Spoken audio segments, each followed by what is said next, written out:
Бисмилля. 10 апрель 2021 жыл. Дагы бир өтө маанилүү бир маселени көптөн бери ойлонобуз. Анан ушу элдер билсе экен деп ушундай бир кызыгат болобуз да.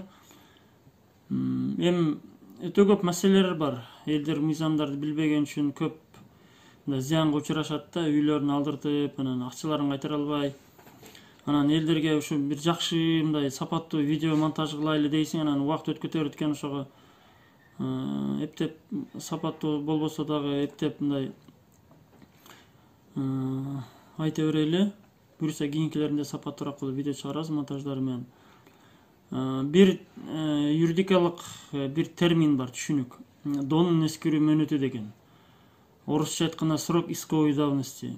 Мисалы бирөө жарымга доңуз болсо, бир адамга же бир айыл өкмөткө же болсо бирөөгөчү кимге болбосун бир доңуз болсо, соттошо турган болсоңуз, ошонун доонун коюнун өз мөөнөтү бар да, ошол мыйзамдарда бекитилген, граждандык кодексте бекитилген, ошол жана башка мыйзамдарда бекитилген мөөнөттөрү бар. Ошол мөөнөттөрдү көп карапайым адамдар билбейт да. Мисалы үчүн айтайлы, жалпы доон эскирүү мөөнөтү бар. Ал 3 жыл деп бекитилген бизде. Граждандык кодексинде жазылган 3 жылдык мөөнөт бар. Мисалы, карызды өндүрөм десеңиз, карызыңызды бирөөгө акча берген болсоңуз, карызды кайтара турган мөөнөтүнөн кийин 3 жыл ичинде сотко бербесеңиз, 3 жылдан сотко берсеңиз, сот арызыңызды кайтара берет да, карабайт, мөөнөт өтүп кетиптир деп. Сиз балким 4 жыл, 5 жыл күткөнсүз да, адамгерчилик кылып, мейли төлөй албай атат, шарт болбой атат деп 4 жыл күткөнсүз, балким 5 жыл күткөнсүз, балким 7 жыл күткөнсүз, бир себептер мененчи. Бирок сиз 3 жылдык мөөнөтүңүздү өткөрдү деп сот арызыңызды карабайт, кайтара берет. Ол карыз талашы жок болсо дагы, тиги мойнуна алып атса дагы кайтара берет, арызыңыз канааттандыруусуз калтырылат. Бул 3 жылдык мөөнөт. Бул жалпы көп учурда колдонуучу мөөнөт ушул. Анан ар кандай кээ бир маселелерге, кээ бир доолорго 10 күнлүк мөөнөт бар, кээ бир доолорго 3 айлык мөөнөт бар, 1 жылдык мөөнөт бар. Мисалы үчүн айыл өкмөтүнүн токтому чыкты дейли, мисалы үчүн сиз мисалы үчүн айтайлы, сиз жер алгансыз, токтом чыккан сизге, анан кийин бир жүргөнсүз, үй салбай, кийин 5 жылдан кийин, 6 жылдан билип жатасыз, дагы бирөөгө да токтом чыккан экен, ал дагы мен ушул сен жериңе токтом чыккан мынакей деп айтып атат, анан сиздин жериңизге келип бир жерге 2 токтом чыгып калган болот. Мисалы үчүн бирөөсү мыйзамсыз болуп калат да.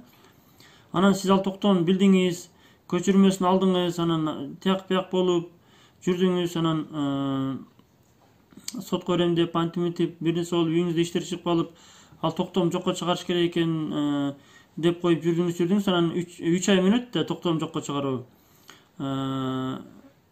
Сиз 3 айдан өтүп кеттиңиз, 6 айдан же 1 жылдан кийин сотко кайрылам деп калдыңыз, анан карасаңыз 3 айлык мөөнөт өтүп кеткен болот. Анан ол токтом мыйзамсыз болсо дагы, жокко чыгышка жатат, жокко чыгарылууга жатса дагы 3 айлык мөөнөт өткөрүлгениңизди байланыштуу ал токтом жокко чыгара албайсыз, утулуу бересиз, болду, мөөнөт өтүп кеткен үчүн. Ошо 3 айлык мөөнөт дагы мисалы мамлекеттик мекемелердин ушул актыларына, административдик органдардын ушул чечимдерине, ушундай каттарына ушундай даттануу мөөнөт 3 ай. Ал административдик доо арыздар болот да көбүнчө. Мисалы госрегистр сизге бир отказ берди да, мисалы үчүн. Или же болбосо мисалы эмне деди, мисалы паспортный стол, же бир жер сизге отказ берди, же болбосо туура эмес бир жооп берди, туура эмес кат берди, же болбосо бир туура эмес кагаз көрүп калдыңыз, ошонун даттануу мөөнөтү 3 ай да. Кээ бир кагаздардын мөөнөтү 10 күн болот. Мисалы үчүн нотариустун токтому, нотариус мисалы үчүн айтайлы, сиз чоң атаңыздан мурас өткөрүш керек болуп калды, же атаңыздан, анан нотариус бир нерсе болуп сизге баш тартып койду, бул сизге тиешеси жок экен деп. Сиз жүрө бердиңиз, 10 күн мөөнөтүңүз өтүп кетти, 10 күндөн неме кылсаңыз, сот мөөнөтүң өтүп кетти дейт да, анан короз кайтарып коет. Анан мөөнөтүн калыбына келтирүү жөнүндө өтүнүч берсеңиз, ал мөөнөттү кандай себептер менен өткөзүп бердиңиз, жүйөлүү себептерби, жүйөсүз себептерби, ошолорду карайт. Анан себептериңиз эч кандай бир актануучу себептериңиз жок болсо, сот сиздики болсо дагы, эч ким талашпаса дагы, утуш сизде болсо дагы, ушу бир мөөнөт, доон эскирүү мөөнөтү өтүп кетиптир деп кайтара берет да. Дагы мисалы сот аткаруучулардын актысы дейли. Мисалы үчүн сиз Россияда жүрдүңүз, билбедиңиз, бир нерсе болуп эле туугандарыңыз бир нерсе кылып, бир нерсе болуп эле, мисалы айтайлы, карыз эсебинен бир нерсе болуп үйүңүз же болбосо бир буюмуңуз сот аткарчылардын сатыкка коюп бирөө өтүп кетти дейли. Сот аткарчынын актысы менен. Сот аткарчынын актысын сиз көрдүңүз, алдыңыз, анан да жүрдүңүз, бир ай өткөрдүңүз. Анын даттануу мөөнөтү 10 күн да, жокко чыгаруу мөөнөтү. Мөөнөт өтүп кетти деп соттон утулуп каласыз. Ошол 1 жылдык мөөнөттөр бар. Кээ бир келишимдерге 1 жылдык мөөнөт бар. Мисалы, кээ бир келишимдер бар. Алар жокко чыгарам деп сотко кайрылсаңыз 1 жылдык мөөнөттө беришиңиз керек. Эми көбүнчө ушу 3 жылдык мөөнөт колдонулат. Ал эми ушул жана айлык өкмөт, мамлекеттик органдардын чечимдерине 3 ай, анан сот аткарчынын актысы, нотариустун кагаздарына 10 күн. Көбүнчө ушул мөөнөттөрдө эң башкысы ушул мөөнөттү көп жарандар билбейт. Доо коюу мөөнөтү деп коет мунучу. Ал эми жана соттун чечимдеринин даттануу мөөнөтү 1 ай, 3 ай дегендер ал доонун эскирүү мөөнөтү эмес, ал процессуалдык мөөнөттөр деп айтылат. Ошону да билбейт көп жарандарчы. Мөөнөттөр жөнүндө сөз кыла турган болсок, соттун чечимин алат дагы, мисалы үчүн жакында эле бир таанышыбыз ошо үй бузулсун деп соттун үй сатып алган экен, сатып алган келишим жокко чыксын деп соттун чечими чыкты. Билбей жүргөн экен, 1 ай өтүп кетет. Даттанып алың, анан эртең үйүңдү бузат десем, ана деп жүрүп акыры 1 күн калганда акыры ошо госпоштаны төлөп, анан ошону жетишип калдык акыркы 30-күнү чечим даттанганы. Ошентип соттун чечимин даттануу мөөнөтүн өткөрүп, бир мыйзамсыз токтомдордун үстүнөн даттануу мөөнөттөрүн өткөрүп, жокко чыгаруу доо коюу мөөнөттөрүн өткөрүп, ошентип ута албай, үйүн кайтара албай, же болбосо бир акчасын кайтара албай, келишимин бир нерсе кыла албай, ошондой жүргөн адамдар көп, өтө эле көп. Андайлар өтө көп. Эми ушул доо коюу мөөнөтүн мамлекет негизи ушул мыйзамдарды элге жеткириш керек да, бирок бизде жеткире турган неме жок. Элдер да кызыкпайт, телевизорлордо андай мыйзамдар айтылбайт.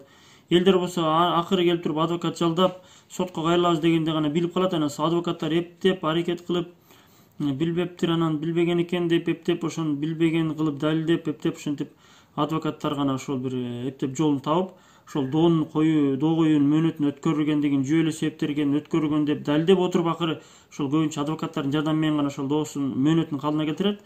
Негизи бул өтө маанилүү, билиш керек. Эми бул доо коюунун эскирүү мөөнөтү деген бул негизи болбогон эле нерсе деп мен эсептейм. Буну депутаттар ойлоп тапкан да, мунча ошо мыйзамдар кабыл кылып атканда.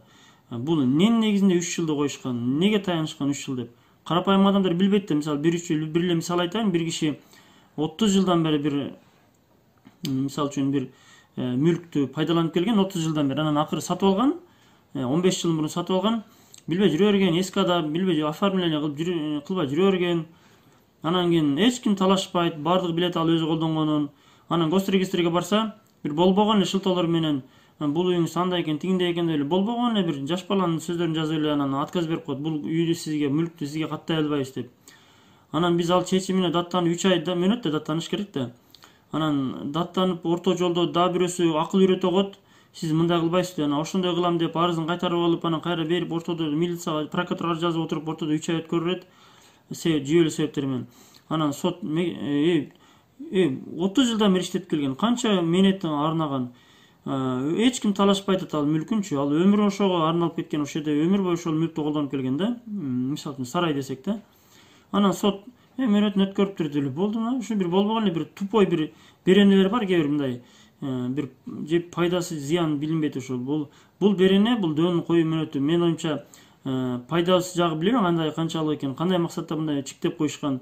Же болбосо доонун мөөнөтүн койбой койсо элдер 10 жылдан деле 20 жылдан деле арызданып жүрө берет деген бир ой болгонбу билбейм, же башка мамлекеттин кодекстерин турап көчүрүп алышканбы билбейм. Кыскасы, бул берене эч болбойт, туура келбейт да, биздин мусулманчылыкка да туура келбейт. Эми элестеткиле, бирөөгө 400 000 карызга бердиңиз, анан 4 жыл күтүп турдуңуз, мен майли бутуңа туруп иштерим жүрүшүп кетсин деп 4 жылдан сотко берсеңиз, сот болсо мөөнөт өткөрдүм деп кайта берди.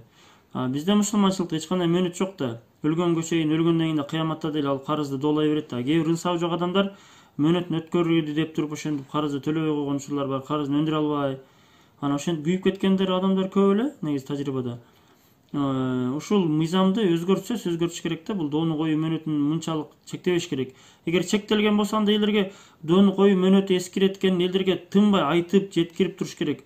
Айыл өкмөттөр аркылуу, айыл өкмөттөр бир токтом чыгарса, бунун мөөнөтү мынча, буну мынча айда даттансаңар болот деп госрегистрдегилер түшүндүрбөйт, нотариустар түшүндүрбөйт. эже мынакей токтом ушул токтомду 10 күндө даттанбасаңыз күйүп кетесиз деп госрегистр түшүнбөйт, архитектура ошол сыяктуу органдар түшүндүрбөйт жакшы. Соттордо деле жакшы түшүндүрүлбөйт, эми кыскача айтып коет соттордо деле. Бирок кесепетен айтпайт да, кийин эжеси даттана албай каласыз деп мындай ат düşүп мындай чын жүрөктөн мындай түшүндүрүп элдерге түшүндүрүү иштери жүргүзүлбөйт. Эч ким бизде мындай мамлекеттик орган элдерге мыйзамдардын кесепеттерин, билбестиктин кесепеттерин, мисалы мыйзамды билбөө жоопкерчиликтен бошотпойт деп коет, болду. Мыйзам мен билбеген экем да деп канча адамдар айтат. Мен билбеп турмун да мындай мөөнөт бар экен дейт. Соттор айтат, мыйзамды билбесеңиз анда жоопкерчиликтен кутулбайсыз дейт. Незнание законов не освобождает от ответственности деп ошол сөздү айтышат да. Бирок мыйзамды билсең, жоопкерчиликтен кутулуп, айланып, тегеренип кетсең болот да. Эми юристтер гана билет анычы. Эми ошол донун эскирүү мөөнөтү, анан могу бир процессуалдык мөөнөттөр бул өтө маанилүү. Ошого мен мисалы жарандарга сунуш кылат элем, кандайдыр бир талаш тартыш маселеңиз болсо, адвокатка кайрылып болсоңуз, сөзсүз түрдө адвокатка кайрылып, мөөнөттөрүн өтүп кетпедиби, сөзсүз түрдө тактап алыңыздар. Бир кандайдыр күмөндөр болсо, бир документ, госрегистр, паспортный стол, нарак берактарда бир карыз өндүрүш керекпи, же кандай үй талашпы, жер талашпы, кредитпи, айырмасы жок. Сөзсүз түрдө мөөнөттөр өтүп кетиши мүмкүн, өтө тез өтүп кетет. Кийин калына келтириш өтө кыйын. Карызды өндүрүш же утуш оңой болсо дагы мөөнөттөн өткөрдүңүз болду сиз. Ошо мөөнөттү өткөргөн үчүн деле утулуп жүрө бересиз да. Анан соттор ошо мөөнөткө катуу карашат аларчы. Соттор мөөнөт калына келтирбейт. Ошого дайым бир кандайдыр маселе болсо, стоматологко баргандай эле, мисалы юристке барып деле ошону сөзсүз ошо юристтин консультациясы көбүнчө бекер болот. Бирок 500 сом аябай эле, мынакей сен убактыңды алам, кел 1 саат, жарым саат бизге убакыт бер, мына 500 сом консультацияңды берем. Керек болсо 1000 сом деле аябаш керек. Сен ошо 500 сом, 1000 сом аяп отуруп, анан биякта 100 000 сомдук, миллион сомдук үйлөрдөн ажырагандан көрө ошо бир жакшы сапаттуу юрист алып туруп, ошо кеңеш алып, баарын мындай кандай экен, бүт баарын жөн жайын аныктап алсаңыз, өзүңүзгө эле жакшы.